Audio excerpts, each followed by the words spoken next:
근데 그렇죠. 하지만은 최 교수님은 전통적인 자산 배분 방식이 인적 자본이 이 계산에서 빠져 있다고 합니다. 근로소득을 일종의 채권처럼 가치를 매겨볼 수 있다는 거죠. 모아둔 돈이 한 40만 달러라면은 주식 비중이 한 88% 정도 나옵니다. 안녕하세요. 오슬로 우현민. 레코 이규성입니다. 오늘은 투자와 관련해서 아주 흥미로운 연구 결과를 소개하는 시간을 가져보려고 하는데요. 바로 내 포트폴리오에서 주식 비중을 어느 정도 가져가는 게 좋을까에 대한 내용입니다.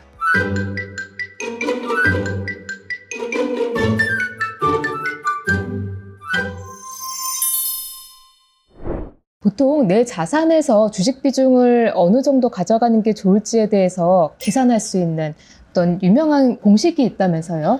예, 맞습니다. 많은 사람들이 이미 알고 계실 건데요. 100에서 내 나이를 뺀 숫자만큼 주식, 그리고 나머지는 채권으로 가져가는 방식입니다. 예를 들어서 나이가 30세라면은 주식 70%, 그다음에 채권은 30% 담는 식입니다. 100에서 나이를 빼는 그런 공식이 참 직관적이고 쉽고 좋은 것 같아요.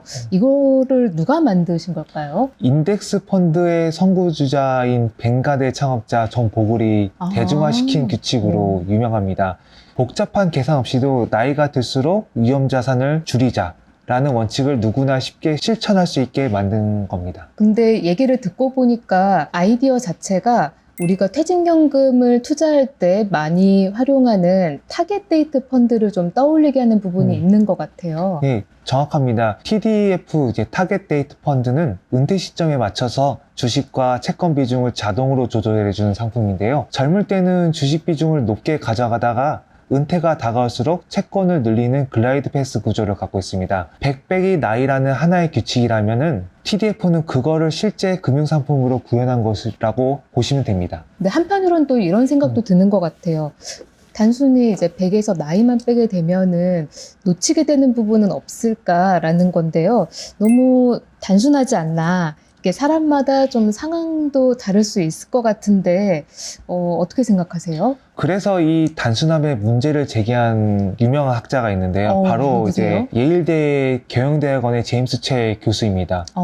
최 교수님은 하버드에서 박사를 학위를 따시고 현재 예일대에서 파이낸스를 가르치는 세계적인 금융석학인데요. 최근 연구를 통해서 전통적인 자산 배분 방식이 젊은 층의 자산 배분 방식에 대해서는 보수적으로 가져간다고 보고 있습니다.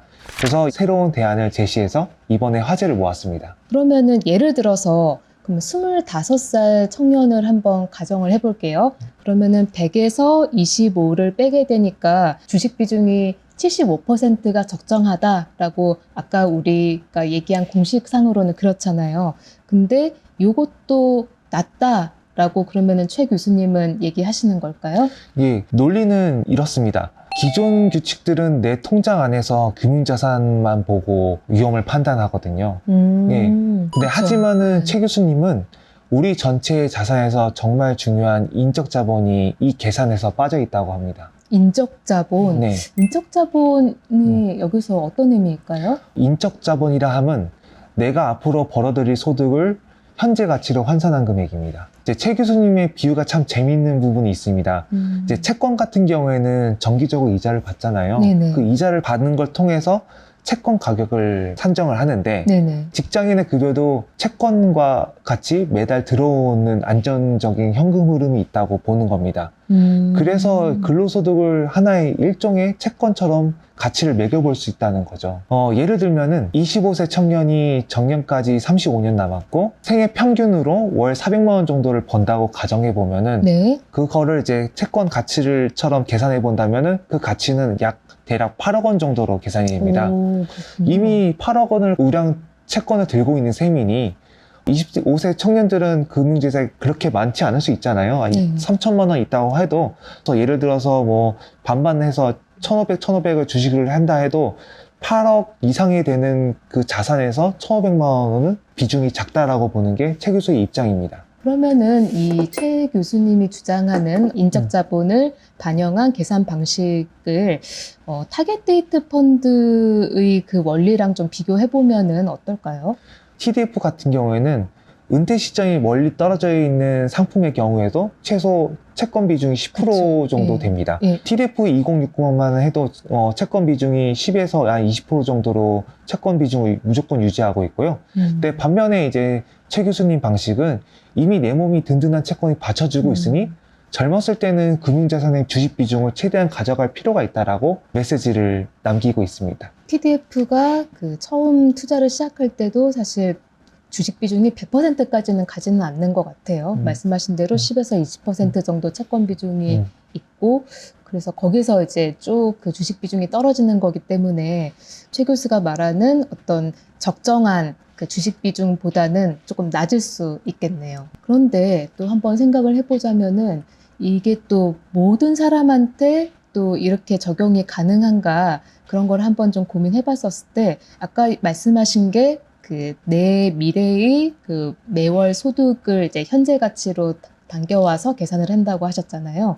그런데 만일 내 소득이 불규칙해, 어느 달에는 뭐 크게 받았다가 어느 날에는 하나도 없다가 이렇게 좀 불규칙한 사람들도 있잖아요. 좀 그런 상황도 좀 고려를 해야 되는 건 아닐까요? 당연히 고려해야 할 점입니다. 무조건 주식을 늘리라고 한 게 아니거든요. 공무원 같은 경우에는 소득이 일정하고 안정적이잖아요. 네네. 그분은 이제 채권형 직업이라고 얘기를 할 수 있습니다.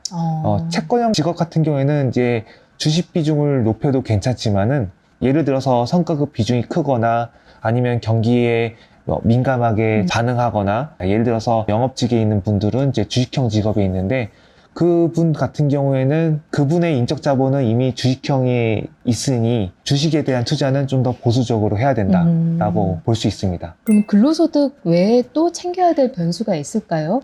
근로소득 외에 챙겨야 될 거는 모아둔 돈의 규모입니다.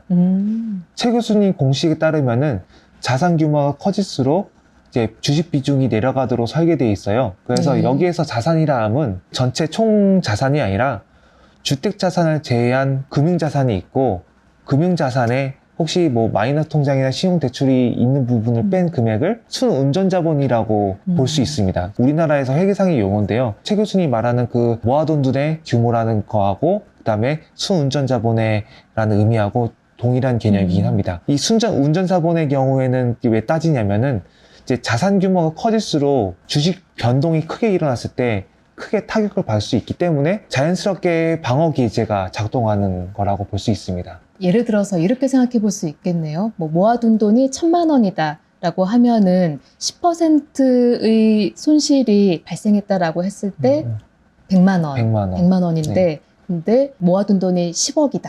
그러면은 10% 손실일 때 1억. 네, 그게 이니까 맞습니다. 엄청난 손실이 100만 원이면은 다음 달 소득으로 커버가 가능한데 1억을 손실을 봤다면은 이거는 근로소득이 많이 필요한 상황이긴 합니다. 이 모아둔 돈의 차이라는 게 이렇게 뭐 연령대별로 또 차이도 있을 것 같아서 사례로 우리가 한번 좀 들여다보면은 좀 더 이해가 잘 될 것 같거든요. 최 교수님께서 직접 만든 엑셀 시트가 있습니다. 그래서 이 엑셀 시트는 저희 동영상 댓글 창에다가 고정으로 달아놨으니 여기서 직접 확인해 보시면 되고요. 예를 들면은 25세 청년이 있고 또 연소득이 한 7만 달러고 순운전 자본이 2만 5천 달러라면은 그 돈을 그대로 엑셀 시트에 대입을 해보면은 주식 비중은 한 100% 다 나옵니다. 상당히 높네요. 네. 50세 같은 경우에는 어떨까요? 50세 같은 경우에는 어느 정도 자산을 축적해 놓은 상태잖아요. 네네. 아마도 자산 규모가 영향을 주는 걸로 나타납니다. 50세 부부가 두 쌍이 있다면 세후소득이 모두 연 16만 달러인데 네. A쌍의 부부는 이제 자산 모아둔 돈이 한 40만 달러고 B의 경우에는 80만 달러로 가정을 한다면 네. A 같은 경우에 주식 비중이 얼마나 나왔냐면은 네. 88% 정도 나왔습니다. 근데 자산이 좀 많이 모아둔 B의 부부의 경우에는 53%까지 주식 비중이 떨어지는 것으로 나타났습니다. 돈을 많이 모을수록 지킨 투자가 우선시되는 상황이 됩니다. 모아둔 돈의 규모가 이제 달라지게 되면은 이게 같은 연령이라고 하더라도 적게 모은 쪽보다는 이렇게 많이 모은 쪽이 이제 주식 비중을 조금 더 줄여야 된다. 네, 맞습니다. 그러면은 이제 50세를 했으니까 이번에는 또 껑충 넘어가서 은퇴 시기를 한번 보겠습니다. 은퇴 시기 70세는 주식 비중을 어떻게 가져가는 게 좋다고 나오나요?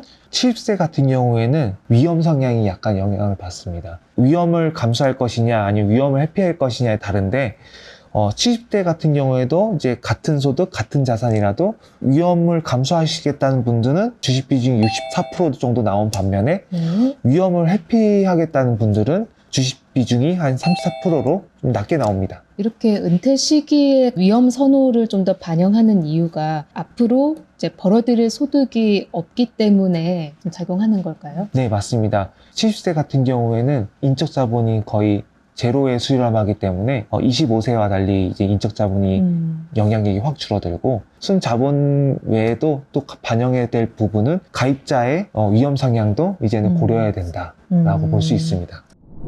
오늘 그 제임스 최 교수의 연구 결과에 대해서 우리가 한번 좀 살펴보고 했는데 100에서 나이를 뺀 숫자를 내 주식 비중으로 가져가는 거 그 이외에 인적 자본을 고려해야 된다는 점 그리고 인적 자본에서 직업이라든지 뭐 위험 성향이라든지 이게 또 상황마다 다양성을 좀 고려해야 된다는 점 이렇게 좀 말씀을 주셨습니다.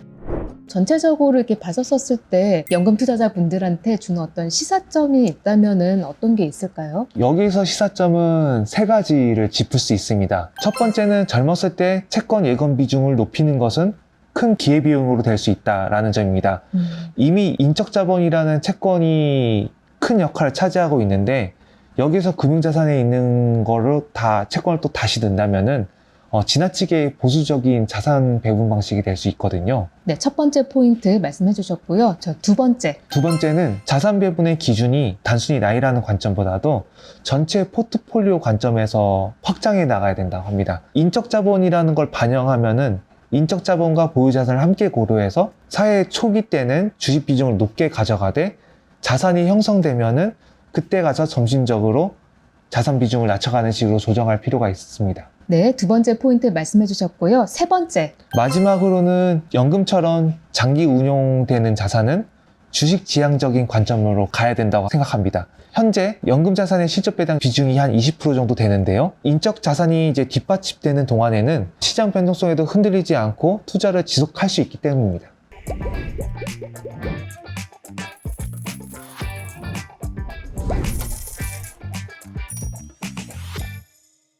네, 오늘 이렇게 내 포트폴리오에서 주식 비중이 어느 정도가 적정하느냐에 대해서 제임스 최 교수의 논문을 바탕으로 해서 한번 내용을 소개해드리고 의미를 한번 좀 살펴보는 시간을 가져가 봤는데요. 자산 배분을 할 때 내 그 계좌 안에 있는 금융자산만 보지 말고 통장 밖에 있는 나 자신이라는 그런 인적 자산도 함께 고려해서 자산 배분을 하시면 좋겠다는 이런 생각이 좀 듭니다. 오늘 수고해주신 레코님 감사합니다. 감사합니다.